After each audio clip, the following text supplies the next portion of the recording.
This is the Metro on 1019 WDET. I'm Kerry Jr. II. Today, during this hour, Michigan lawmakers are offering incentives to build data centers in the state. We are asking what kinds of jobs they create and whether they will force us to upgrade our energy infrastructure. And later during the hour, we'll explain how video games are exposing young players to mechanics that mimic gambling. It's a feature that can cost players a lot of money. But to the data centers.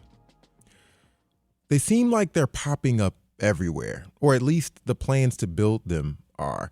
In late 2024, Michigan lawmakers voted to provide tax breaks to huge data centers called hyperscalers. And since then, local officials across Michigan have seen an influx of proposals. Last year, there were more than 15 proposals for data centers across the state.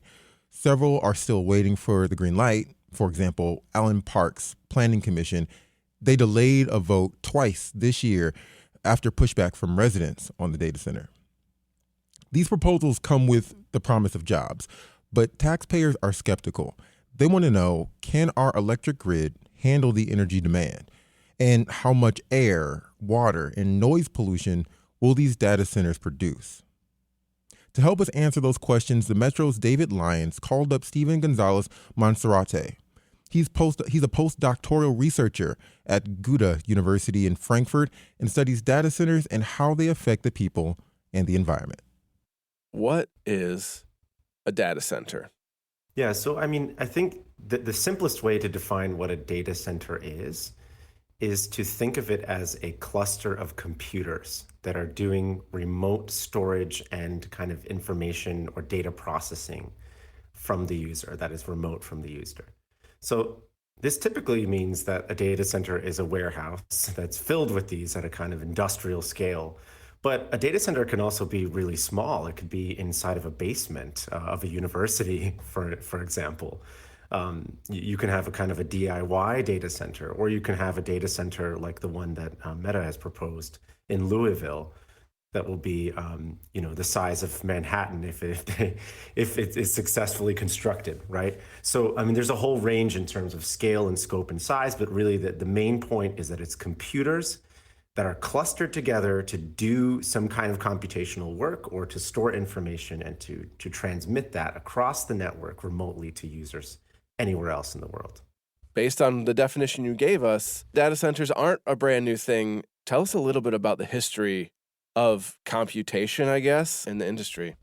Yeah, so if we kind of, for those of us who can kind of remember the rise of the internet, those listeners, right? We often we often emphasize sort of the internet itself as a place. We thought of cyberspace and we thought of websites and virtual worlds and gaming, and very little about the actual hardware side of things that are enabling this. So that was what was novel about the internet too, is kind of like the information and this kind of virtual place.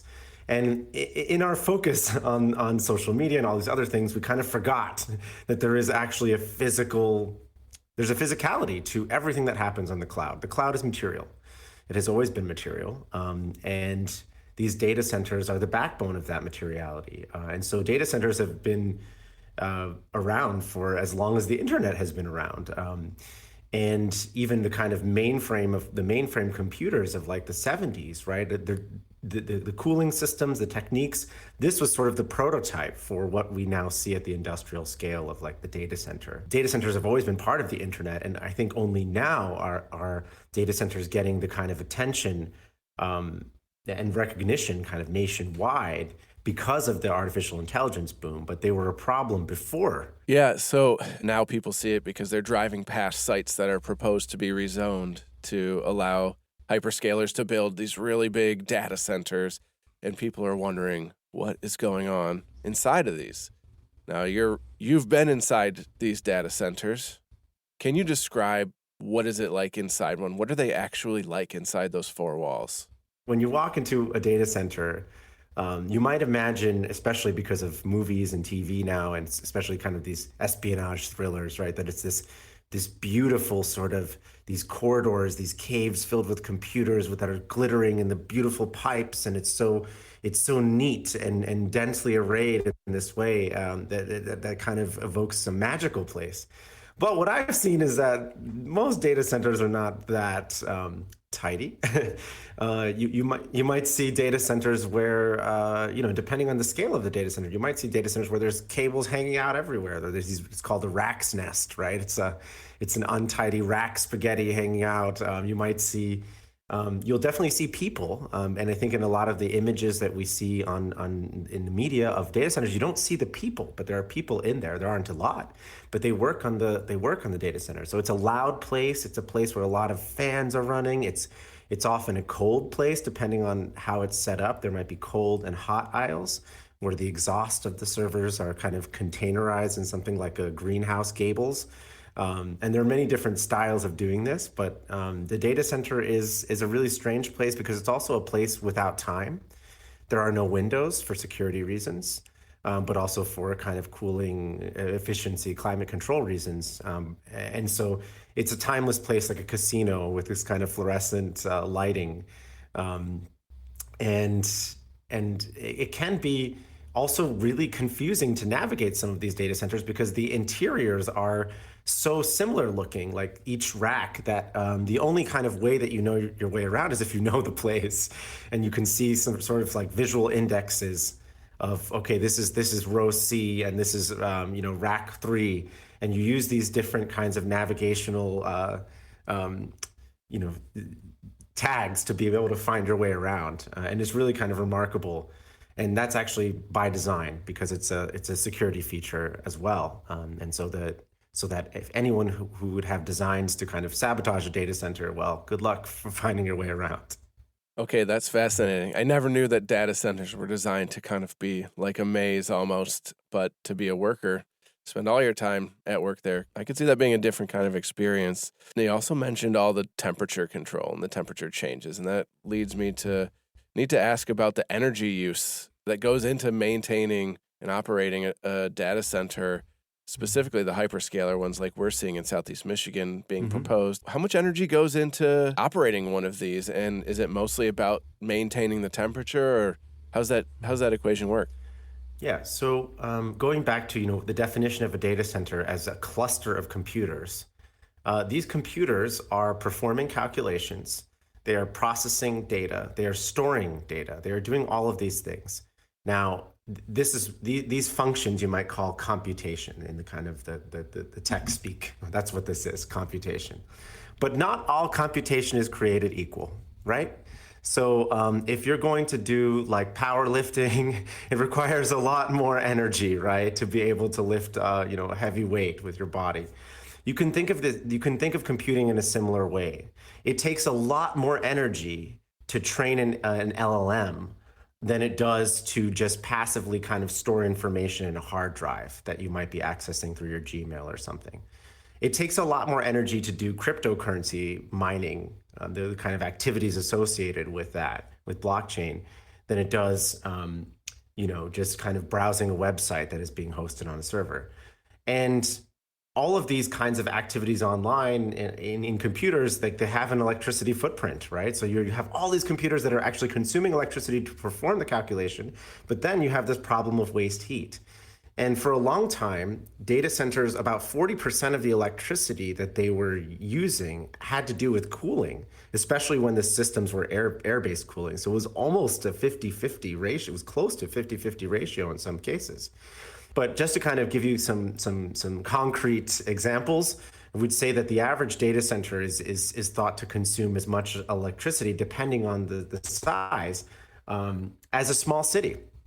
But there are proposed AI data centers that will consume as much electricity as 1 million homes, right? Wow. So we're talking about an order of magnitude of electricity consumption. But what we're seeing with the AI boom is AI is computation dense. It's intensive computation. It's not just using a hard drive that's somewhere far away from you. It's actually doing a lot of this heavy powerlifting type stuff, to use that example. If you're just joining us on the Metro, we're talking about data centers after Michigan lawmakers passed a big tax break bill for massive data centers a couple of years ago, communities across Southeast Michigan have been seeing proposals for new builds, and there's been plenty of opposition. My guest is Stephen Gonzalez Monserrate, an anthropologist who specializes in what he calls cloud ecologies, data centers, the technology, the work, the energy, the environment. Okay, so these data centers are working harder now, but all those data centers that are being used for this are in different places, and I'm guessing most of them are not in a Goldilocks zone of climate and region. So that brings me to ask why. Why do we need data centers in communities? Because we're seeing proposals that people are pushing back pretty strongly on across Southeast Michigan, across our state, across the United States. This is kind of an interesting moment where the not in my backyard NIMBY movement or feeling is merging and finding kind of a coalition with a whole bunch of other people who are saying, hey, we've got environmental concerns, we've got energy grid concerns, and a lot of those have to do with where the data centers are at. So why do we need data centers to be so close to where we are? These are great questions. And I think that there are a lot of different reasons for this, right? So there was a time in the mid 2010s where there was a kind of this fantasy that we could put all the data centers in the world in Iceland, where you can just cycle the ambient air, you have unlimited renewable energy, or thought to be unlimited at the time, and reality has proven otherwise. But and that could be kind of the compute cluster or hub of planet Earth. But the reality of something called latency kind of created challenges to this narrative, right? So signal latency. So this is kind of the delay or the lag, right? That between when you access a data center and you get whatever the result of that access is, right? Whether it's downloading a file or watching a video, whatever it is, right? So this latency gap made this kind of geography of data centers impossible.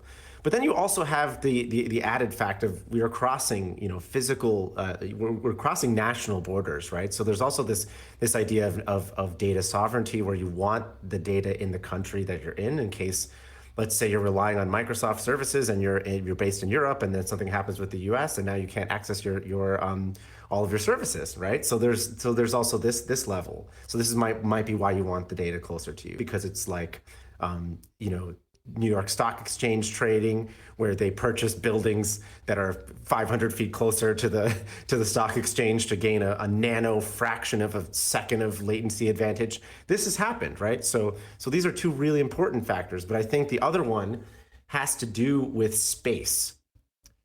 Data centers require a lot of land and space.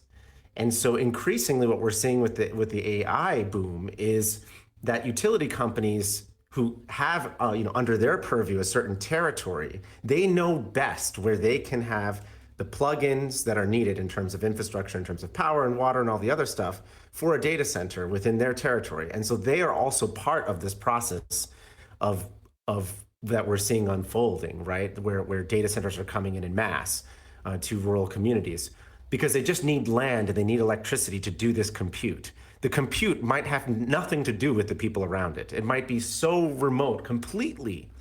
Whatever you're doing in that town might have absolutely no bearing at all of what's happening in the data center. So I think that's something to be really kind of conscious of. Okay, so latency, which we're familiar with in radio and digital media world, we record things and they play back a little bit after we hear the latency in there. So I can see how you spread that over thousands and thousands of miles, and that can add up to a delay that's noticeable.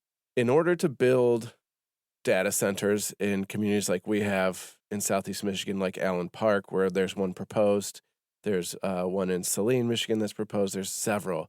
One thing that's often promised are jobs.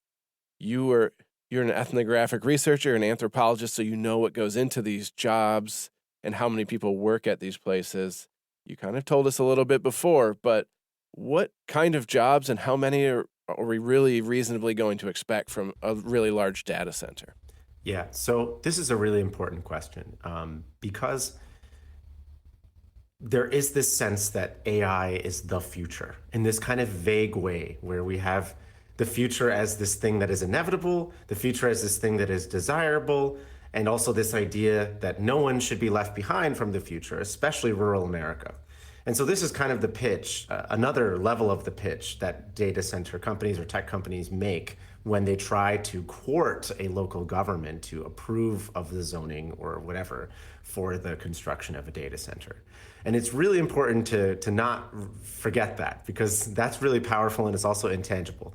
But the reality is that data centers, they do create jobs, especially in the beginning, but mostly in the beginning.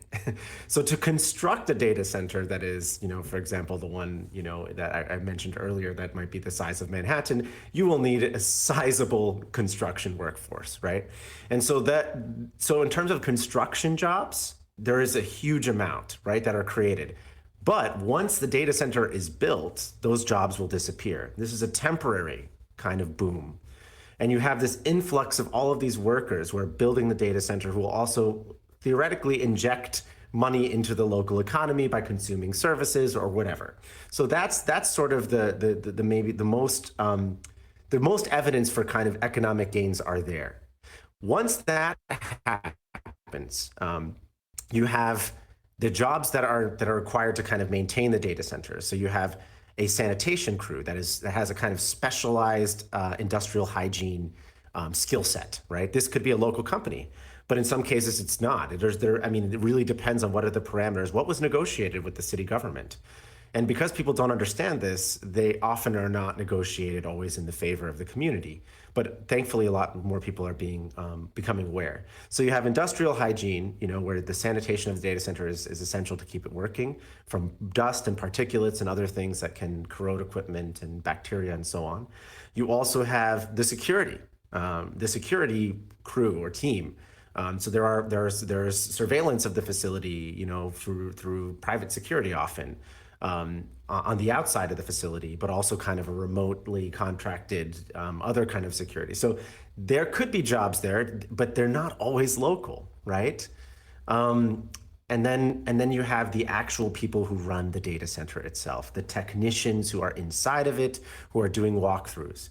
Now, what I have found in these years of research is that these data centers, which again, some of them are the sizes, they're comparable to the size of factories, right? These giant buildings, but they do not employ people to that magnitude, right? So a factory might employ 1,000 people, and you will see, hundreds of people in the parking lot driving to work every day. But the reality of the data center technicians is that you can have a building that size, and you can have 12 people who are primarily responsible, and you have maybe another dozen that are in the off shift.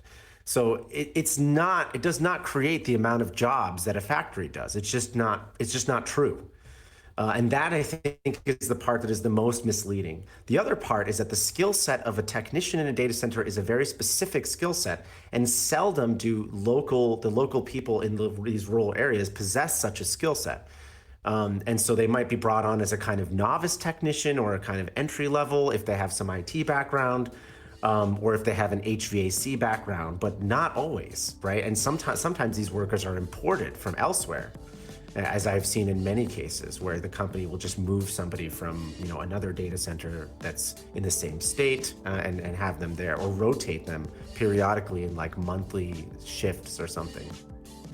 When we come back, Metro producer David Lyons asks Stephen Gonzalez Monserrate if artificial intelligence is inevitable, and if it will save our infrastructure here in Southeast Michigan. That's next on the Metro. We'll be right back.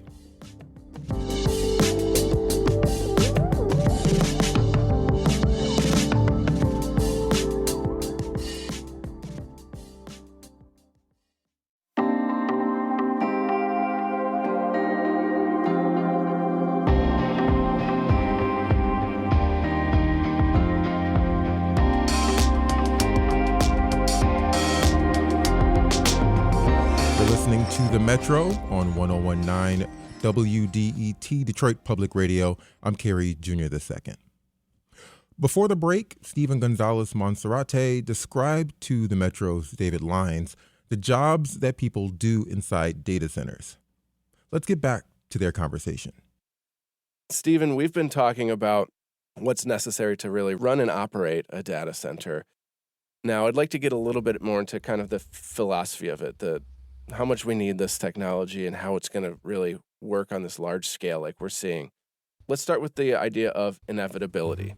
So a lot of times when you hear people talking about artificial intelligence, which these data centers are the infrastructure and backbone for, there's this feeling of inevitability. Like this technology is so powerful that there's no way you can stop it. It will be part of your life. It will be part of your job and your day-to-day. And therefore, we just need to figure out how to work with it best. How do you respond to this inevitability argument? Yeah, I think that as an anthropologist who studies technology, what I have observed is just how creative people are when it comes to technology throughout history, throughout different societies, different cultures, different contexts. It's amazing. And I think the most important takeaway from my field is that there is no single future. There is no single trajectory. There is no just one path towards, that we're all headed towards inevitably. That's just not true to human history, nor is it true to technological innovations. I mean, you can even think of, for example, the electric car, which existed in some form 100 years ago. But it didn't take off, right? It's not because there's just this single path towards, technological innovation. No, there are multiple branching paths. There's an argument that the infrastructure that we have, though it currently can't handle bringing as much energy as needed, we can't handle that type of demand yet. The argument goes, now that these data centers are coming, they're going to essentially force the hand of local entities to form the partnerships necessary to get the infrastructure built that people needed anyways. People refer to the railroads being built. That type of infrastructure build was brought about and largely subsidized by the American people. How do you respond to that idea that maybe we need some kind of really big business push, even if it ends up being sort of a bubble, but in the end, it will drag us into the future, kicking and screaming, and we'll have a better energy grid on the other side? How do you feel about that? I think it's a very optimistic viewpoint that already doesn't mirror reality. And here's why. What we have seen is that, yes, a lot of these data centers that are being built for AI related applications are utilizing the local grids to the extent that they can, right? They are drawing a lot of energy, electricity from the grid, creating kind of supply problems for local communities. But at a certain point, they've already realized that they can only get so much out of the grid, and they're not going to invest. The trillions of dollars that are being invested into AI infrastructure are not going to be diverted to help, are not necessarily going to be diverted to help existing utility grids or utilities in the US. What we have seen with some of these AI data centers is that they've created their own power generation system outside of the grid, where they're burning natural gas in these sort of micro grids of their own that are entirely unregulated, that are especially with the current administration's resistance to any kind of regulation of AI and the potential mandate of that, depending on how things go in the next few months. We're looking at environmental issues all over the country, right? Because these companies will realize it's a lot cheaper to just burn natural gas for themselves, for their activities, much in the way that they already burn diesel for their generators, their backup generators, right? So they're already doing this. They're already working around the limits of existing grids. And so there's no guarantee that they're going to invest a lot of money into electricity that the American consumer will be able to also benefit from. It is theoretically possible, and with the kind of regulation, robust regulation, it could be mandatory.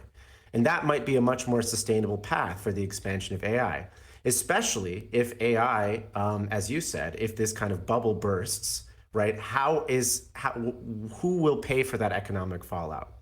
Will these companies be bailed out? Will the American taxpayer be the one who bails out OpenAI, for example, if they fail? These are questions that we really have to start asking, or we should have asked a long time ago, right? Before throwing, trillions of dollars at this kind of vague idea of AI. But these questions have not been well thought out, and so that for me is my concern at this moment. We have seen from the Trump administration an effort to kind of jumpstart nuclear power. We have the Palisades plant in West Michigan here that was shuttered for years and is the first one, as long as it does in fact start back up, which it seems like they're moving that direction but have had some delays. It will be the first one to actually be started back up after being decommissioned. Is there somewhere that data centers, specifically because of how much they need to draw and how that scaling is just going up and up and up, that they'll bring nuclear energy back into our grid in a way maybe that we've not seen before? Yeah, I mean, they're certainly very interested in nuclear energy. They also are attempting to resurrect 3 Mile Island in Pennsylvania, and that's for a similar reason of trying to power these data centers. They're attracted to nuclear energy for a few reasons. One is that the idea of a kind of stable energy source that then they can, because data centers are built around certain kinds of logics of security and redundancy, right? So any risk every risk is accounted for, and they attempt to mitigate that. And one of those risks is electricity, which is why they have diesel generators always in operation, or some kind of backup power source that is independent from the grid, because they need a level of redundancy. But what if the diesel stops flowing, right? This is what they're thinking of, right? What if, there are geopolitical conflicts that alter the fossil fuel industry, the supply chain in the fossil fuel industry that they rely on, or natural gas, for example. They are also thinking about this, so they are interested in renewable energy, and unlike solar and wind, nuclear energy and geothermal energy are more constant, whereas solar and wind they fluctuate too much to be reliable enough for what these data center companies are doing. So they're very interested in nuclear energy, but it's and that can. I mean, I think that we really need to be involved in these conversations because of all of the issues that we've had with nuclear energy. And I also want to kind of remind people that nuclear energy, beyond the risk of nuclear fallout and waste, they're also very water intensive industries. And actually a lot of the kind of water cooling systems that we see in data centers, many of those designs are inherited from or connected to the nuclear power plant and the way that nuclear power plants are cooled using water. And of course, water is especially important to us here in the Great Lakes state. We're surrounded by lakes, in a future where water cooling becomes more and more important alongside drinking water and growing food and all that. It puts a finer point and underlines the need for really people to understand what's going on with data centers, how they operate, because we're seeing proposals in small towns to big cities, and people are showing up to town hall meetings, to city council meetings, to zoning board meetings, and they're asking hard questions like the ones that you raise. If you're just joining us on the Metro, we're talking about data centers. After Michigan lawmakers passed a big tax break bill for massive data centers a couple of years ago, communities across Southeast Michigan have been seeing proposals for new builds, and there has been plenty of opposition. My guest is Stephen Gonzalez Monserrate, an anthropologist who specializes in what he calls cloud ecologies. Now, you mentioned nuclear waste as a byproduct, of course. I would like to go back to the byproduct and the waste generated by data centers, because very often with really large developments, we think of what it takes to build something and even for the energy to keep it going. But there are byproducts and waste from any kind of business or operation, and data centers are no exception. Yeah, I mean, I think that there are a number of elements of waste, right? And if we can think of data centers as something like factories, as you said, there's a lot of inputs and outputs. And for data centers, from the kind of material side of things, what we see are the servers, the hard drives, and in the case of the AI data centers, these GPUs are going to be kind of circulating through the data center at a very rapid clip. The average server has a lifespan of 3 to 5 years.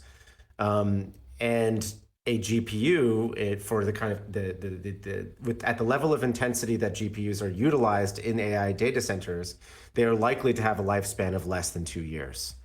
And what we're seeing also with the kind of the level of technological advancement that's happening, it's very also likely that they might be cycled out even faster as better models become available to them. And all of that stuff that computers are made out of, they're actually come from a handful of rare earth metals and minerals that are not abundant, right? And they are in a lot of different geopolitical flashpoints that they're concentrated in. The electronic waste that we're generating we're not really thinking of the future enough, because these supplies will eventually run out, short of some radical innovation in how we actually build computers, the stuff that we make them out of.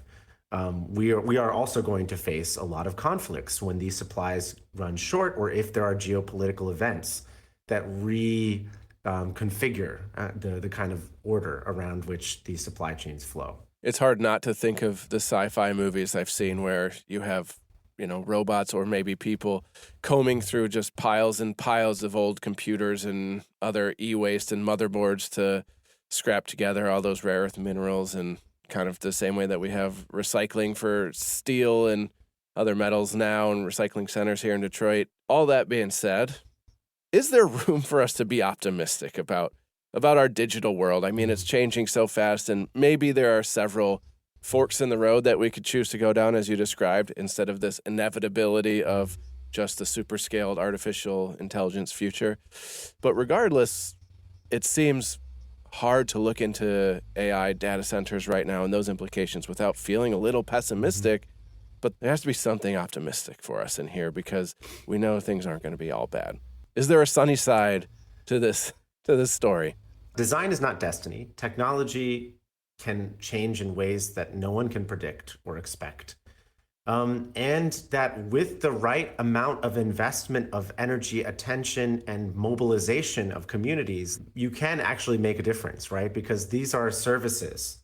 The AI industry is providing services that we do not have to consume if we don't want to, or if we do consume them, we can set the standard. We do not have to let the industry set the standard for how we want our digital infrastructure ecosystem to work.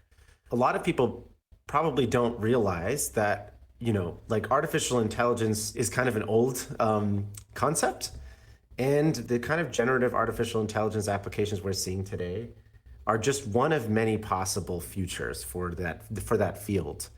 And there are different kinds of large language models out there. There are some that are very local. So, for example, in the university that I work at, the university has its own large language model, right, with content that is opted in, that is not stolen, with with the proper privacy measures and some environmental measures, right, to kind of minimize the waste. So it's not like the technology itself is necessarily evil or wrong. It's the scale.